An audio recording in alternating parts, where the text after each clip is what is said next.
Welcome to AV Team channel. My name is Vilas and you are watching part 2 of my solo bicycle ride from Chennai to Kanyakumari. Kanchipuram to Mahabalipuram or Mamalapuram is only about 70 kilometers and the terrain is mostly flat. The hotel where I spent 2 nights was slightly expensive at 1700 rupees a day but was very clean and decent. The two nearby restaurants served excellent vegetarian South Indian food.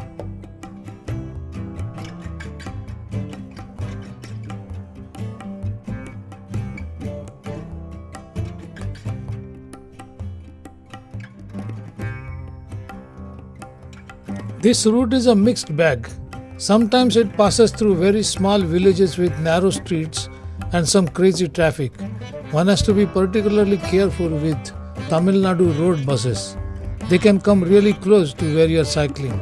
Occasionally, you might also get some wide and open roads, but most of these roads pass through very densely populated villages.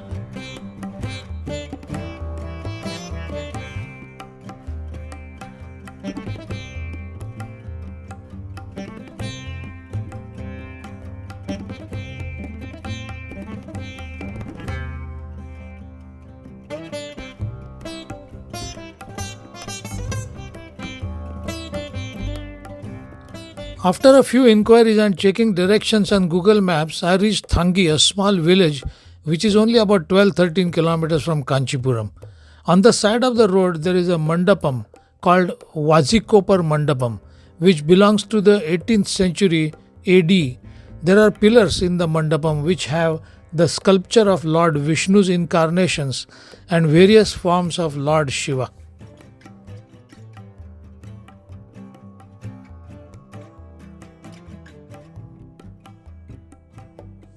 This rail neer plant, neer means water, produces some 180,000 bottles of safe drinking water each day for people traveling on trains in this region. For merely rupees 15 for 1 liter bottle, this could easily be the most economical bottled water available anywhere in the world. But just because it is so cheap, don't throw away the empty bottles around and litter.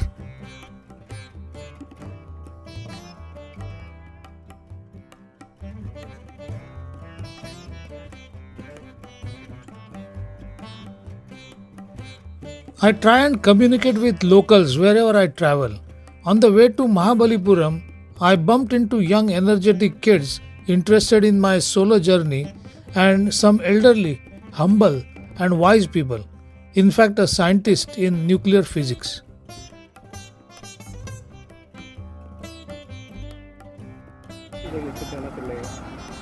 செங்கல்பட்டில் ஃபேமஸான பிளேஸ்னால் மலை தான். இங்கே ஃபுல்லாக மலை தான் நிறைய இருக்குது. வேறு எதுவும் இங்கே அந்த அளவுக்கு ஃபேமஸ் இல்லை. ஸ்ட்ரெயிட்டாக போனால் Mahabalipuram.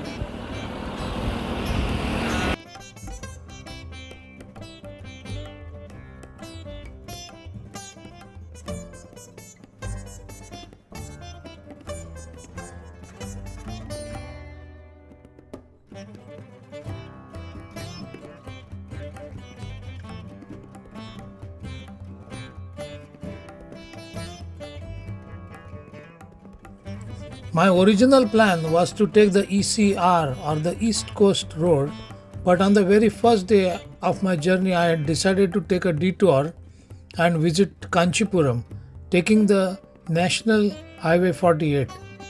Once I reach Mahabalipuram, I will once again be back on the ECR.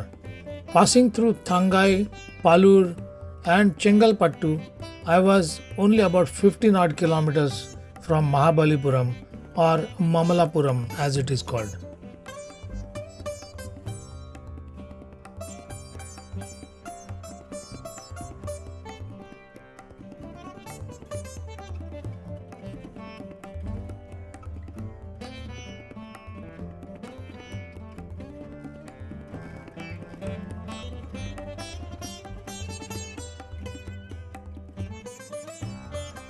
It was a sunny, hot, and a bit windy, but I was making good progress. Had I kept pedaling, I could have reached Mahabalipuram a lot earlier, like say at 2 in the afternoon. But most of the hotels have a check-in time after 3 pm, so I take it easy and do not rush.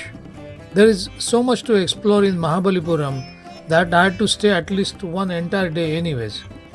Also, I'm not on any time bound program. Taking short breaks, hydrating myself, I continued.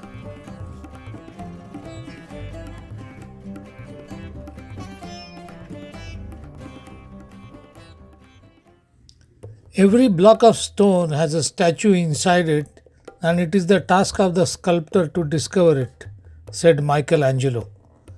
All of the workshops along the streets hum with activity. The sound of screeching drills and grinding wheels filled the air. I peeped into a few workshops to admire the art of sculptors who were immersed in their work. A slab of stone is turned into a breathtaking beauty. After they select the right size and the texture of the stone, they draw a rough sketch on it. Then they cut around it with a chisel and a hammer and smooth the idols with the special set of chisels. The sculptor proceeds by drawing the finer details like ornaments, facial features, and carves these out with a chisel and a sandpaper.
Mahabalipuram downtown or the center of the town is a remarkably small area.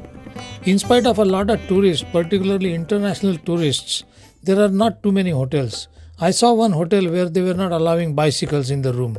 Another hotel was too expensive.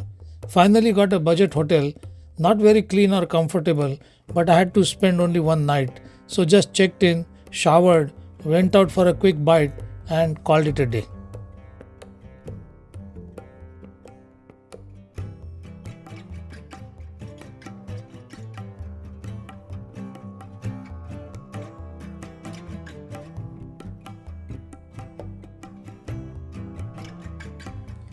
There is a small fee for entering a group of monuments. The area is quite big and there is lots to see, admire, and experience. Some tourists spend an entire day here. As soon as you enter, you see this gigantic rock in the shape of a ball that is balancing itself on a sharp slope. Looks as if it will tumble down any minute. This rock has been balancing itself for thousands of years. It's a miracle, and being almost round in shape, it is aptly called Krishna's butterball.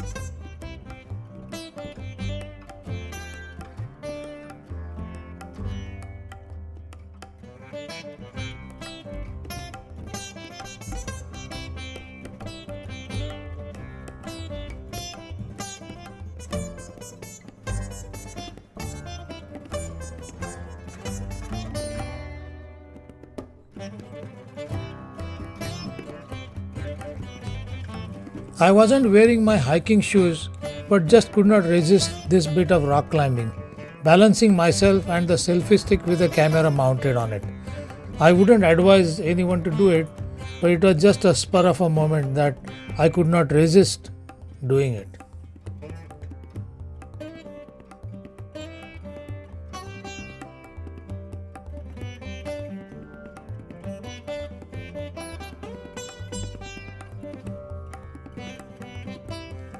The lighthouse was a long walk from here, but to go up to the top and see the panoramic views around was too tempting.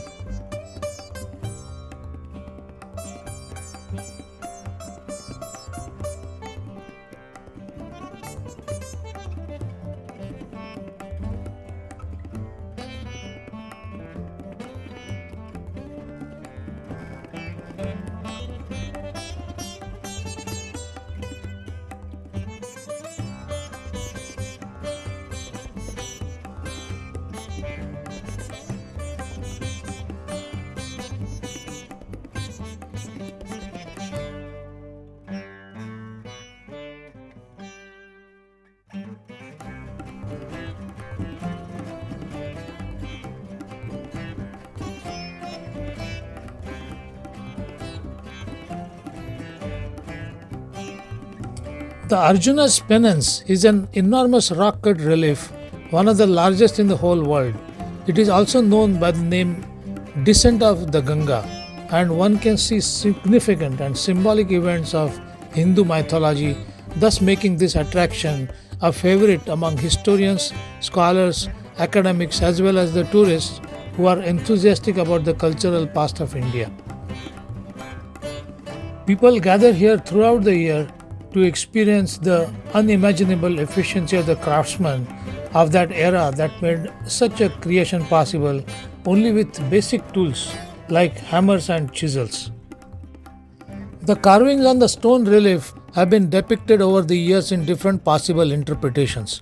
To begin with, the interconnected presence of humans, celestial beings, and wild animals in the same frame with harmony directs to the sublime continuity in all living things, a cosmic truth the faith of Hinduism is based on.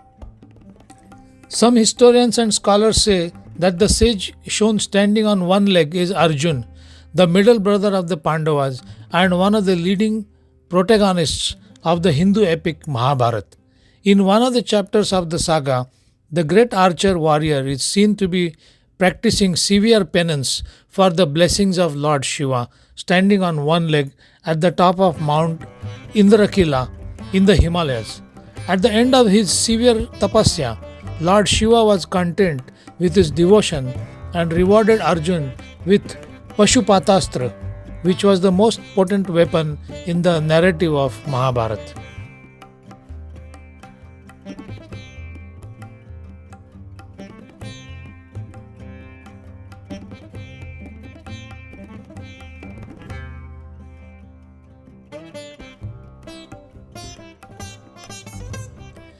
I was born and grew up in Maharashtra state of India. Maharashtra is known for the rugged Sahyadri hills. During my school and college years, I was fascinated by these hills and thoroughly enjoyed hiking, rock climbing, and visiting numerous hill forts where we would spend nights out in the open or in an old historical building on the fort. I also took up some cycling tours within the state, sometimes with a group of friends and at times solo. Later, when I started earning money, my trekking activities also took me to Himachal Pradesh and Nepal, but never got a chance to visit Tamil Nadu. I always wanted to visit this very special coastal route in southern India, known for its numerous ancient temples, their architecture, the French colony Pondicherry, one of the very last places to become part of India only in 1963, and of course a very popular tourist destination, Kanyakumari, the southernmost city in mainland India. I did not have any time schedules to follow. I had not booked any hotels in advance. I did not have to report to work on any particular date. An absolute luxury in this era is time. And I was really very rich because I had plenty of time. There is no vehicle like a bicycle for traveling at your own pace. Doing it solo has a few challenges, but also its own advantages.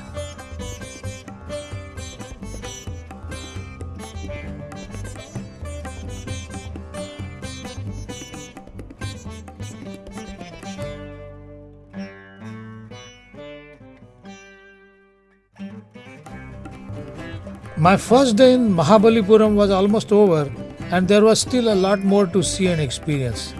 I decided to stay one more day to visit more monuments. These monuments have interesting stories that hide behind its interpretation.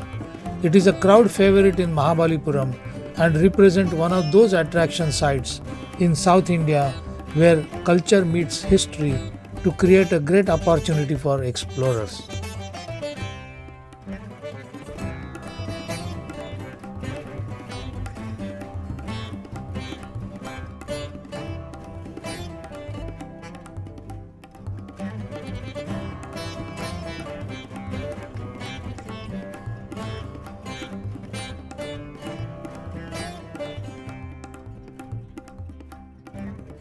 I thank you for your time and will take you to other beautiful sites in Mahabalipuram in the next episode.